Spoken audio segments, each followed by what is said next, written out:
Bom, primeiramente eu queria agradecer por você topar conversar com a gente.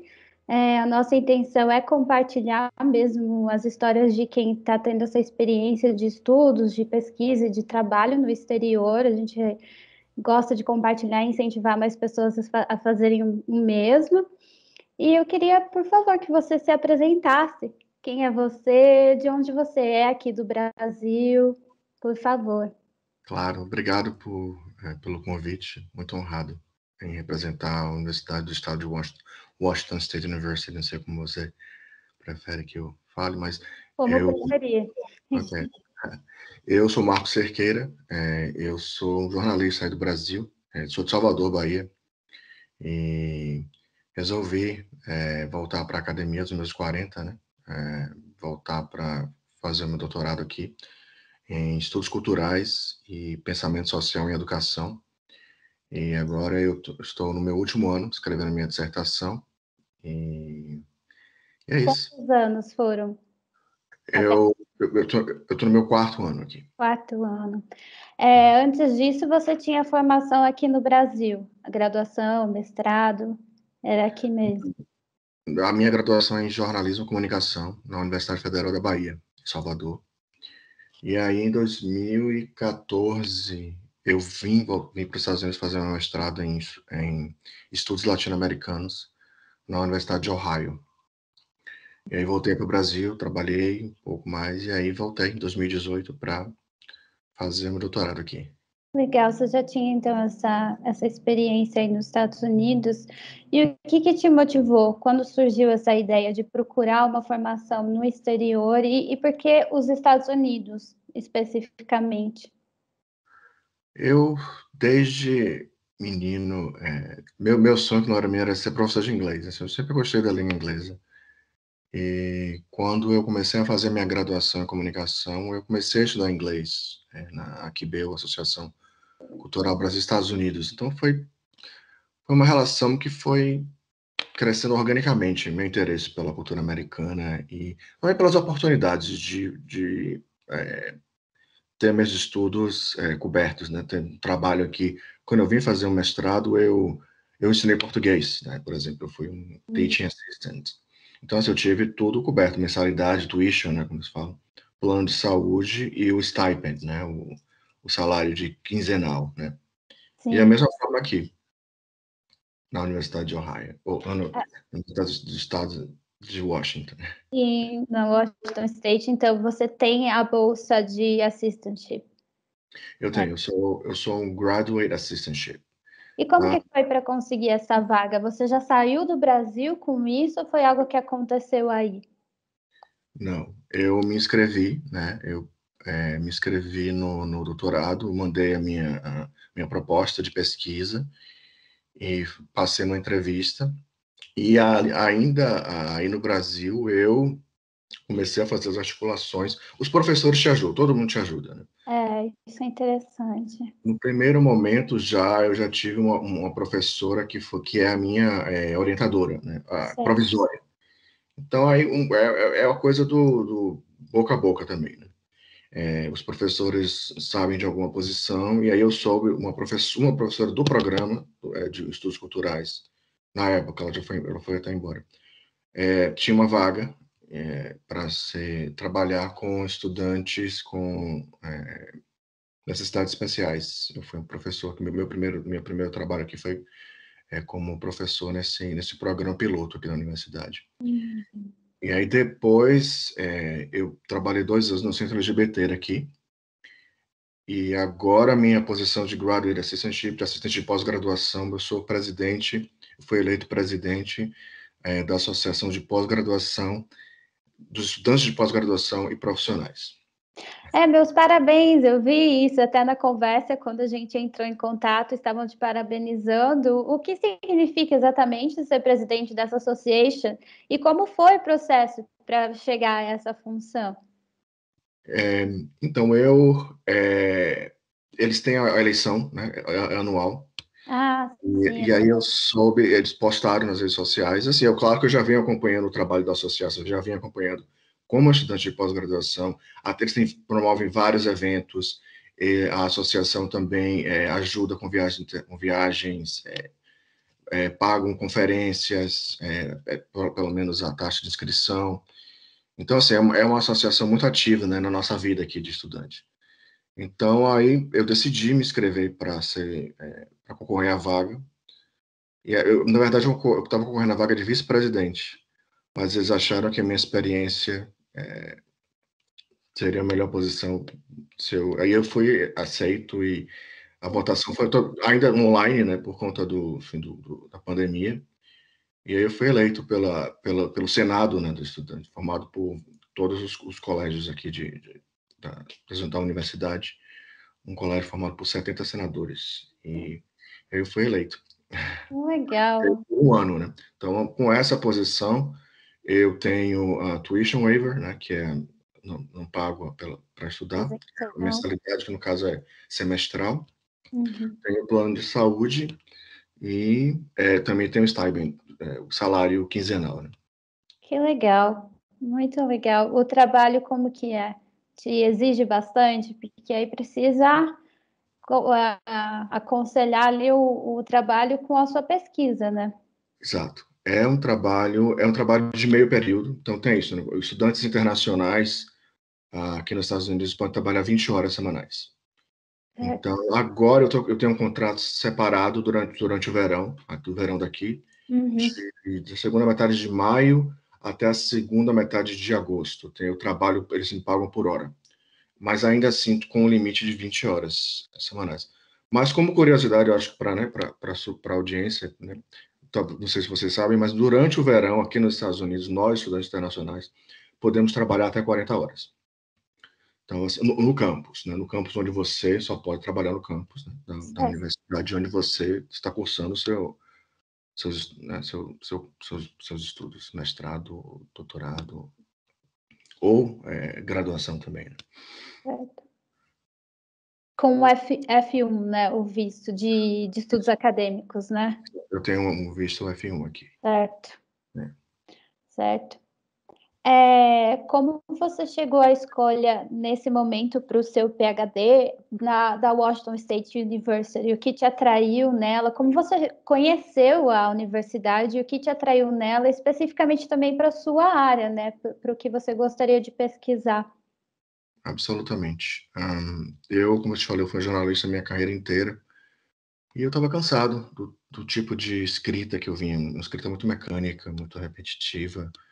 E aí eu comecei a pesquisar, eu escrevo poesia, e aí comecei a procurar um doutorado em que eu pudesse conciliar a minha escrita criativa, poética, com a escrita acadêmica, juntar as duas interseções, né? E encontrei esse programa de estudos culturais e pensamento social, em que eles aceitaram a minha proposta de escrever minha tese, usando poesia, mas é claro também a escrita acadêmica, né? Seguindo formato e concitações, mas ainda assim é um trabalho criativo que eu estou desenvolvendo aqui, onde eu escrevo sobre a minha própria trajetória como um homem latino aqui, né? Sim. Latino e gay e estudante internacional, com todas as dificuldades que eu tive que sobrepor para conseguir chegar onde eu estou agora. E usar esse tipo de estratégia onde você escreve a sua própria sobre você mesmo, usando uma linguagem criativa, e replicar isso na sala de aula, entre outras comunidades marginalizadas, como que eu posso estar refletido, né? Muito interessante. Você, como foi esse processo de realizar esse tipo de trabalho no exterior, né? Além dessa adaptação da cultura, também se adaptar a um sistema de educacional, um sistema de ensino diferente do nosso, né? Além disso, sempre é uma dúvida que surge de fazer a sua pesquisa e escrever a sua tese no idioma que é estrangeiro. Como tem sido, acho que isso já foi, talvez você possa falar também desde o seu mestrado, que você já tem essa experiência prévia, como foi tudo isso para você, essa adaptação? É uma pergunta muito boa. Sim, as dificuldades são enormes, né? Muito estudo, né? mas ao mesmo tempo aceitando a diferença, né? Aceitando, por exemplo, eu escrevo na minha tese, eu uso muito português, eu uso espanhol, eu misturo, né, espanhol com português, e admitindo nessa escrita que eu vou estar, às vezes, vou estar perdido na tradução, né? Perdido entre aspas, né, claro. Uhum. Aceitando quem eu sou, a minha própria individualidade, a minha subjetividade, enquanto estudante internacional, em que o inglês é a minha segunda língua. Então, assim, existe a dificuldade, mas ao mesmo tempo aceitando que nós somos diferentes e a minha pesquisa vai refletir quem eu sou. Certo, muito legal. A adaptação cultural foi tranquila para você? Esses primeiros meses, assim, quando você está acostumando com o país, talvez na sua primeira experiência, ou em Pullman, que você está agora, né? Nessa Uma, nova cidade, como foi para você essa mudança? o mais difícil é estar longe da família, né? Meus pais são bem idosos, né? E eu sempre ia, né? Depois da pandemia as coisas mudaram, para o Brasil em dezembro, né? Visitar a família em Salvador e passar no Natal, Réveillon. E não pude ir, né? No final desse ano, 2020, ano passado, 2020. por conta tava planejando ir agora, né, em junho, nas férias de verão aqui, que não, para mim não são férias mais, porque eu vou estar trabalhando. Por essa razão, eu decidi não ir para o Brasil, mas também por conta da pandemia, né? É. Aqui, eu acho que é interessante dividir isso com você também. A coordenação, o International Programs, né, que lida com os estudantes internacionais, está nos aconselhando a não viajar, não sair do país, né? Por Sim, conta de dificuldades para retornar com a imigração. volta, né? Então, para mim, apesar de já estar vacinado, né, desde 17 de abril, eu tomei a segunda dose da Pfizer. Foi algum tipo de organização da universidade ou fazia parte da vacinação da cidade? Foi. Na verdade, esse lugar que eu fui é uma empresa de engenharia Ah, cujo criador estudou aqui na Universidade Estadual de Washington. E é uma multinacional hoje, é uma empresa muito grande, a Pfizer. E aí eles estavam oferecendo a vacina lá no hum, centro de convenções da empresa. Mas, assim, é um esforço coletivo do governo do estado, né, do estado de Washington, certo. o governo federal, e as empresas, né, como essa empresa também, se tornaram parceiras. Né? Então, assim, os hospitais regionais aqui também estão envolvidos. Então, é um esforço coletivo para que a vacinação ocorra, né, aqui. A sua rotina na universidade, no trabalho, na época que começou a pandemia, que se instalou o isolamento, ela mudou muito? Como que foi? Como foi a resposta da universidade também? Eu não sei se você tem muito contato presencial, sendo um estudante de doutorado, né? Se tem essas aulas presenciais ou se é só mais a pesquisa. Como que foi esse processo no começo da pandemia? Eu ainda, na primavera de 2020, eu estava terminando as minhas últimas aulas, né? Hum. Os cursos obrigatórios, né, do doutorado. Então, assim, foi uma transição, né? Até março a gente estávamos indo, as aulas eram presenciais, e aí, pum, tudo Zoom. Muito difícil, né? Eu imagino para o mundo inteiro, todos os estudantes estão reclamando muito dessa falta de contato, né? Sim. Mas a universidade, imediatamente, quando começou o lockdown, o primeiro lockdown, imposto pelo governo do estado, né, de Washington, a universidade imediatamente adotou o Zoom, né, as aulas online, e era muito chato. Eu até É difícil. foi uma primavera, um semestre difícil para terminar. E aí, no segundo semestre, eu já não precisava mais ter as aulas, e aí me preparei para defender meus exames preliminares. Não sei esqueci como é que fala no Brasil, em português. É o É, termo. E aí, o segundo semestre para mim, durante a pandemia, foi para estudar, e eu passei, no final do ano, passei nos meus exames preliminares. Quando você apresenta a sua tese, tem alguma previsão? Funciona a mesma coisa aqui? Tem a mesa, tem que ter apresentação oral, é a mesma coisa? Sim, a previsão agora é de que a universidade passe a ser, tem um formato híbrido, Sim. com aulas presenciais e ainda no Zoom. Então, a minha previsão é de defender a minha tese em maio do ano que vem. Então, eu acho que até lá a defesa vai ser presencial, a julgar pela tendência, né, de como está sendo aqui. Sim, tem um bom período aí ainda, né? Um Quase bom quase. período, É. sim. Então, ainda hoje eu encontro com os meus orientadores online, né? Tem até um meeting, um encontro com os meus professores nessa sexta. E, ou seja, ainda tudo muito, muito online, né? Muito. Uhum. E em aberto, né? Ainda não se sabe como vai estar exatamente no início É que o ano letivo, o novo ano letivo começa aí em agosto, setembro, né? Você sabe dizer se ela vai continuar esse estilo híbrido, então?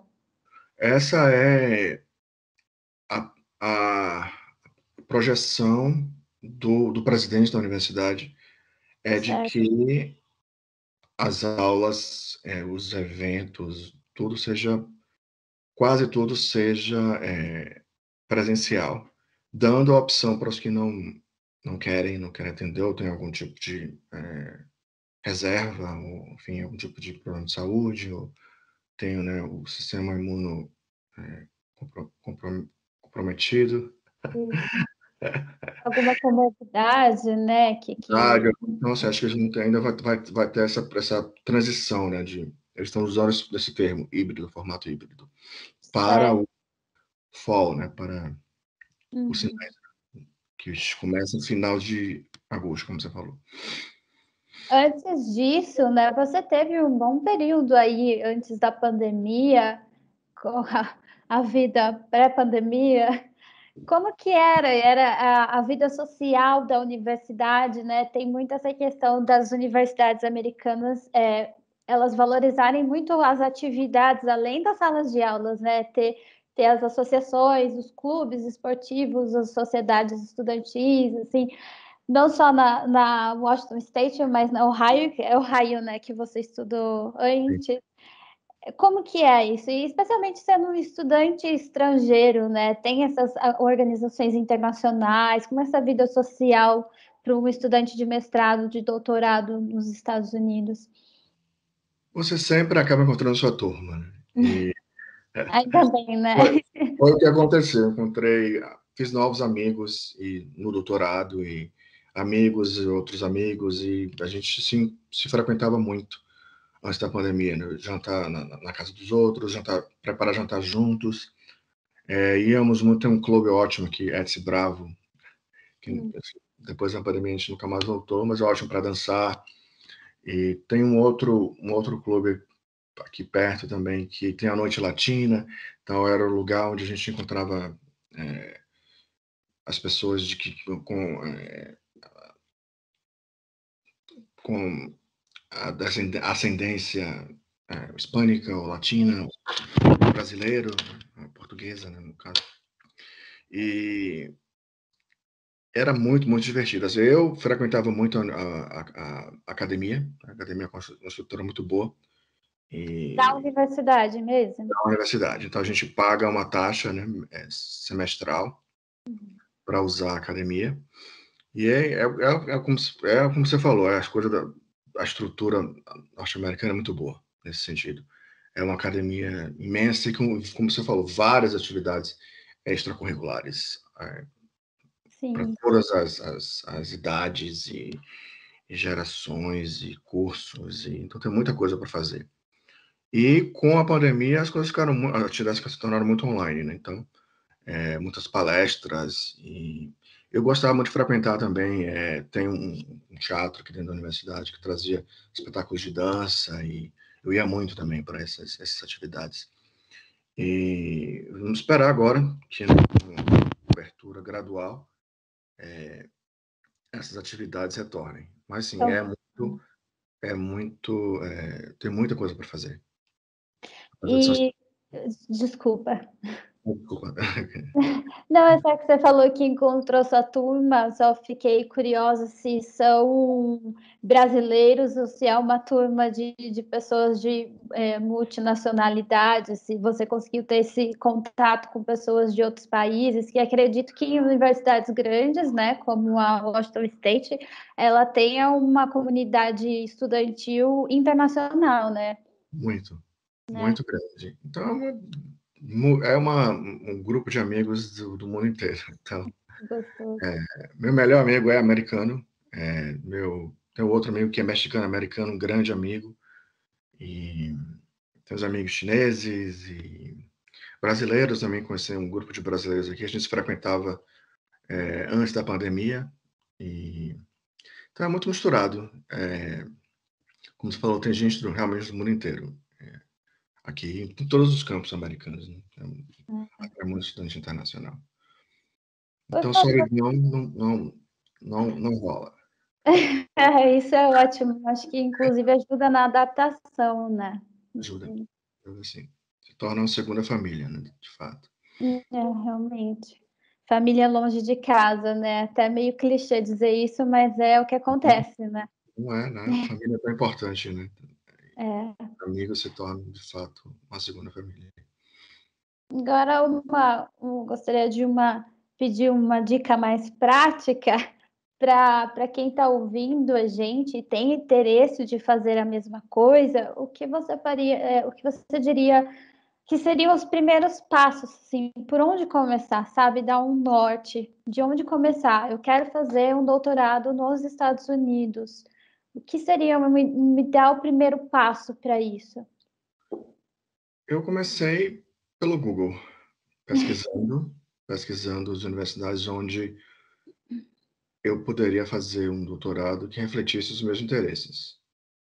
E depois você tem que pesquisar não só o IELTS e o teste de proficiência de inglês, mas tem o GRE também, né? Você tem que ver quais são os cursos que pedem. Eu lembro quando eu fiz o GRE, aí no Brasil, em Salvador, eu contratei uma professora especificamente para estudar, por exemplo, matemática, né, em inglês, né, no caso. Nossa, Que nunca fui muito bom em matemática, mas, ou seja, então você tem que começar a se preparar, tem que se preparar para fazer o GRE. Né? Só para quem não sabe, o GRE ela é a prova de seleção para pós-graduação nos Estados Unidos, é isso? Isso, Então, para todas as áreas? deixa eu abrir aqui, porque eu fiz há muito tempo. Tem que ver o nome certo, né? Exato, Graduate Record Examinations. Exato. Que é um teste mais específico, né, para medir seu conhecimento e tem provas de matemática, e também você também tem que escrever uma redação. E no meu caso aqui, eu fiz esse GRE para o meu mestrado, mas aqui, para o curso que eu fiz, eles não pediam GRE. Ah, sim. Então, mas assim, de uma forma geral, os cursos de pós-graduação aqui pedem GRE. Então, a primeira coisa que você tem que estar preparado para fazer, né? Tem vários lugares para fazer no Brasil. Eu fiz o meu em São Paulo, sei lá, 10 anos atrás. Já faz um tempo, mas você precisou viajar para fazer, Precisei viajar para fazer. certo? Só tinha na época, só tinha em São Paulo. Quer dizer, tinha outros lugares também, mas enfim, São Paulo para mim era mais conveniente para Certo. fazer o teste. E é isso, cara de pau, né? Eu sou mandei e-mail para os professores e perguntando se eles achavam que o tipo de pesquisa que eu queria desenvolver tinha a ver com a linha de pesquisa que o curso oferecia. E eles gostaram da minha ideia. E aí tem todo o processo, né, da inscrição e proficiência do inglês. No caso, eu tinha o TOEFL, né? Certo. Eu fiz TOEFL, eu fiz IELTS, eu fiz Já fez os tantos. dois. E no TOEFL eu tenho que ter, né? Certo. Mas no meu caso não pediram o GRE. E depois do processo de seleção, eu esperei o quê? Foi na época, dezembro do ano anterior que eu entrei. E depois que eu fui aceito, 3 meses depois, eles mandaram, né, a proposta para. Eu aceitei, né? A letter of offer, se não me engano, né? E aí o processo de conseguir o visto, né? Em Salvador a gente não tem consulado americano. O consulado mais próximo é Recife. Isso. Mas eu acabei indo para São Paulo também. São Paulo é mais prático, as coisas. E fiz a entrevista, né, no consulado em São Paulo. E 3 meses depois, eu estava aqui. Esse processo todo levou mais ou menos quanto tempo? Pelo que eu acompanhei aqui, uns para 6 meses, um pouco mais, assim, é isso? Um pouco mais de 6 meses, no caso. E você, acho que você chegou a comentar que precisou fazer uma entrevista, teve que providenciar os seus históricos acadêmicos, diplomas anteriores, carta de recomendação, toda essa documentação para o PhD foi necessário também? E uma coisa que eu fiz em Salvador é a tradução juramentada, né? Sim. Todo mundo traduz histórico e diplomas, tudo que tiver, né, na sua língua materna tem que ser traduzido por um tradutor juramentado. E isso também foi requerido pela universidade, né? E é um processo, enfim, burocrático, né? Às vezes não tem, aí tem que voltar, mandar o documento de novo, mas tudo na medida do nada também tão estressante. A universidade ela foi bem aberta nesse processo? Você tem a quem recorrer para tirar dúvidas? Existe essa comunicação aberta entre o candidato e a universidade? Sim, sim. Na época, quando eu fui aceito aqui, tinha um funcionário do College of Education, da Faculdade de Educação, que me auxiliou em todo o processo de para quem eu deveria perguntar se tivesse dúvidas, para onde enviar documentos. E foi um processo tranquilo nesse sentido. Bom. Deixa, por favor, só dar uma checada que eu fiz uma listinha, não precisamos, porque né, a conversa flui, eu só não quero deixar de te perguntar nada que seria interessante.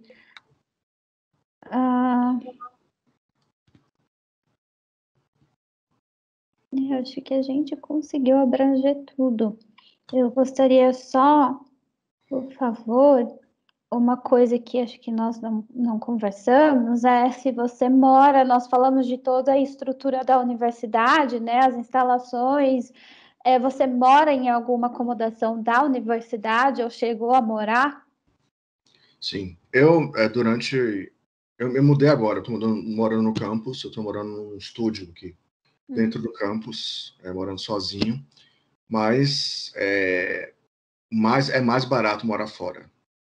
É mais barato. É mais barato e dividir o apartamento, né? Eu, dessa vez, esse último ano, resolvi morar sozinho, mas o custo é bem maior, né? Mas, assim, tem a coisa boa de estar aqui morando no campus é que eu não pago pela internet, por exemplo, né? É um custo a menos. E, comparativamente, o preço do que eu estou pagando de aluguel aqui no estúdio é menor do que o que eu vi em apartamentos de um quarto aqui na região.